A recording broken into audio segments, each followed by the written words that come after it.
Well, good morning and welcome back to our final fabulous segment here on Cityline. With me is someone who you saw from the wide shot that we think she should wear this outfit to visit the LeMay Car Museum and ride around in the cars because it would really help people understand how far cars have come. So please join me in welcoming Lauren Curtis. You are the Events and Volunteer Coordinator for Fort Nisqually, and you are here to talk about, wow, the 41st Annual Brigade Encampment. Yeah. That's coming back to Fort Nisqually. Welcome to Cityline, my dear. Thank you. I'm excited to be here. You look fabulous. And let's Thank you. talk about, okay, first off, let's talk about the rosette. What does it represent? Yeah, so this is actually called the cockade. Yes. Yeah, and this is one of our ways that we're commemorating our 90th anniversary of being in Point Defiance Park. And so this is the Hudson's Bay plaid, and all of our staff and then our volunteers were able to also get the cockade, and we're wearing them at all of the events throughout the year celebrating the 90th anniversary. This. Yeah. So when people show up at Fort Nisqually, they can start looking for these and say, hey, I saw you on Cityline. Yeah, learn something new. They're also going to ask you the question of what is Fort Nisqually once they get there, and how do we answer Yeah, it? that's a great question. Yeah. So Fort Nisqually was actually the first globally connected settlement in the Puget Sound area. So you kind of can think of it as the Amazon of Puget Sound in the 1850s. It was established in 1833 by the Hudson's Bay Company as a fur trade outpost. So so it was never actually a military fort or anything. It was a fur trade outpost, and then switched to being agricultural once the fur trade there were no more furs left. And then in the 1930s, it actually moved from DuPont, Washington, where it was originally located, up to Point Defiance and became a museum. And so that's what we are now today. We're a living history museum. Those pictures were phenomenal. Yeah. I mean, because every frame is something that someone is doing that used to be done a long, long time ago. So the Brigade Encampment, if I'm someone who hasn't been to Fort Nisqually, which I'm not that person. Good. I call Fort Nisqually the Williamsburg of the West Coast. Yeah. It is incredible.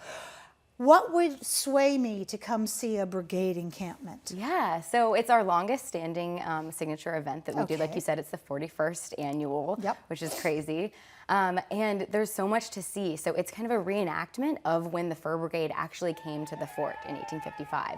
So we have over 170 volunteers who will come out all dressed in look at their, and they'll, the day starts out with the arrival of the Is that what we're seeing right here? Yes, so that's the arrival of the Fur Brigade coming into the fort. There's games, there's competitions, there's a big tug of war, there's puppet show. Yes, you can try food samples from our period kitchen. We have amazing volunteers that work in the kitchen, and they create period-appropriate recipes on the wood-burning stove. And here, of course, are some games. Yes, this is a Or reenactment. we're running for dinner. We're not sure what this is at this point, but there's running and food involved. Yes. Just in time for the Olympics. Yeah. And we actually are super lucky. We have historical accounts of what happened at the actual Brigade Encampment, and that foot race is a reenactment of something that actually happened. So there we go, Spode China, one of my favorites. So what is Engage for a day as we get this beautiful pictorial? Yes, so it's pronounced Engagé for the day. Engagé. Yes, and it's a way that guests can actually participate and kind of learn more about the 1850s. So all of our volunteers, a lot of them will bring a skill or a trade to kind of show off and teach people about. So guests can go around at all the different stations and learn about tinsmithing or sock darning, and a lot of them are even hands-on, so they can learn about a new skill or trade. And then once they've gone to 5 different stations, they collect 5 different beads, and then they can sign on and get a contract with the Hudson's Bay Company. And they get signed and everything. And can I get one of those?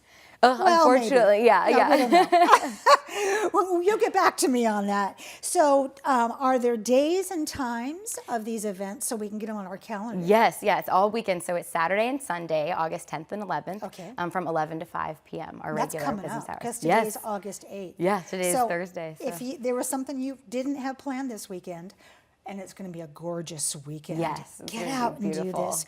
So how can people purchase tickets? You can purchase them on our website at fortnisqually.org, but you can also just get them at the gate. So if you last minute decide to come, just show up and join us. I love that. Yeah. So what are you most looking forward to at this event? Because I think everybody who works there or volunteers who has done this before has a favorite. Yeah. I'm the most excited about the tug of war. So we actually invite guests to participate. And so it's a huge tug of war where you'll see volunteers dressed in 1850s attire, and then you'll see attendees in modern clothes all participating in this massive tug of war. Okay, so I have this wild idea. Let's not have elections anymore. Let's just put people through a tug of war. Tug of war. Get you to see it. And Ryan Mello crosses, he wins.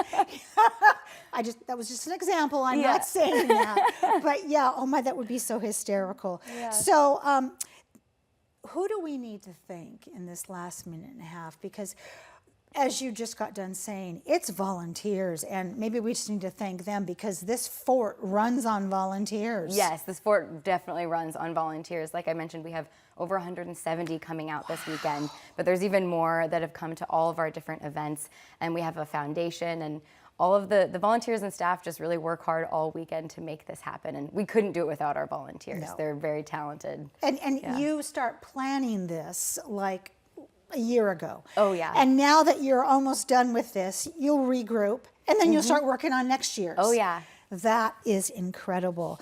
In your mind, when you think about guests getting involved in this 90th anniversary celebration, what's the one way you would encourage them to get involved? Yeah.